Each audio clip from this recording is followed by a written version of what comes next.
नमस्कार दोस्तों, आपका हमारे YouTube चैनल भक्ति ज्ञान त्योहार में स्वागत है।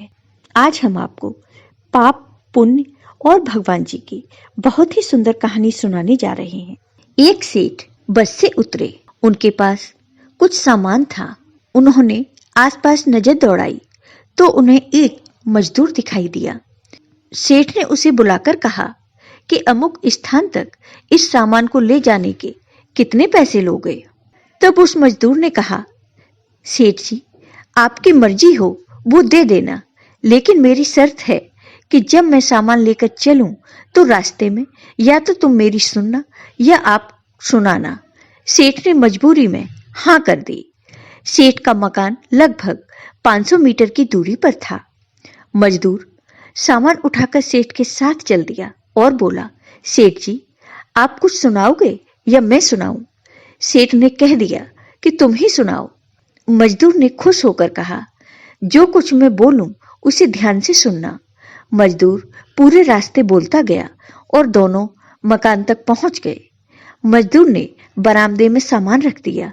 सेठ ने जो पैसे दिए मजदूर ने ले लिए और वह सेठ से बोला, सेठ जी, मेरी बात आपने ध्यान से सुनी या नहीं?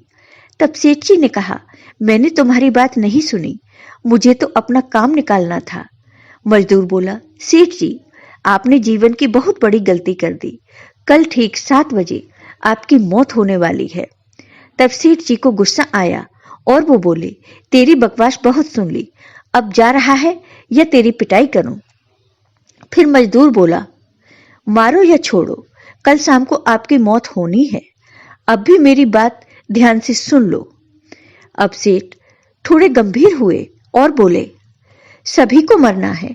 अगर मेरी मौत कल शाम होनी है तो होगी, इसमें मैं क्या कर सकता हूं? तब मजदूर बोला, तभी तो कह रहा हूं कि अब भी मेरी बात ध्यान से सुन लो। तब सेठ जी बोले, सुना, ध्यान देकर सुनूंगा। मरने के बाद आप ऊपर जाओगे तो आपसे यह पूछा जाएगा कि हे मनुष्य, पहले पाप का फल भोगोगे या पुण्य का?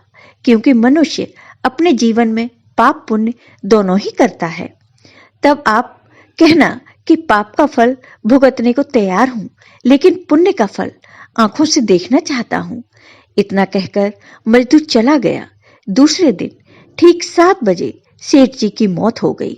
सेठ जी ऊपर पहुंचे तो यमराज ने प्रश्न किया कि पहले पाप का फल भोगना चाहते हो कि पुण्य का? तब सेठ ने मजदूर के बताए अनुसार कहा, पाप का फल भुगतने को तैयार हूं, लेकिन जो भी जीवन में मैंने पुण्य किया है उसका फल आंखों से देखना चाहता हूं। तब यमराज बोले, हमारे यहाँ ऐसी कोई व्यवस्था नहीं है, यहाँ तो दोनों के फल भुगतवाए जाते हैं। तब सेठ ने कहा कि फिर मुझसे पूछा क्यों? अब पूछा है तो उसे पूरा करो। धरती पर तो अन्याय होते देखा है, यहाँ पर भी अन्याय है। यमराज ने सोचा कि बात तो यह सही कह रहा है, इससे पूछकर बड़े बुरे फंसे। मेरे पास कोई ऐसी व्यवस्था है ही नहीं जिससे इस जीव की इच्छा पूरी हो जाए। बेबस होकर यमराज उस सेठ को ब्रह्मा जी के पास ले गए और पूरी बात बताई। ब्रह्मा जी को भी सेठ की इच्छा पूरी करने का कोई उपाय नहीं सूझा। ब्रह्मा जी बेबस होकर यमराज और सेठ को साथ लेकर भगवान के पास पहुंचे और समस्या बताई। भगवान ने यमराज और ब्रह्मा जी से कहा, जाइए अपना अपना काम देखिए। दोनों चले गए। तब भगवान ने सेठ जी से कहा, अब बोलो, तुम क्या करना चाहते हो? तब सेठ जी बोले कि मैं तो शुरू से ही एक ही बात कह रहा हूं कि पाप का फल भुगतने को मैं तैयार हूं, लेकिन पुण्य का फल आंखों से देखना चाहता हूं।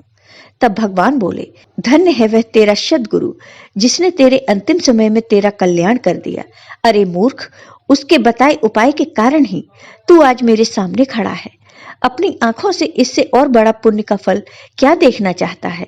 मेरे दर्शन से तेरे सभी पाप भस्मीभूत हो गए। इसलिए बचपन से हमें सिखाया जाता है कि छोटे से छोटे आदमी की भी बात ध्यान से सुनो। पता नहीं कौन सी बात जीवन में कब काम आ जाए। जय हो भगवान जी की। तो दोस्तों, कैसी लगी आपको ये कहानी? अगर आपको ये कहानी पसंद आई हो तो कमेंट बॉक्स में कमेंट करके जरूर बताइए और मेरी कहानी को ज्यादा से ज्यादा शेयर करिए। धन्यवाद दोस्तों।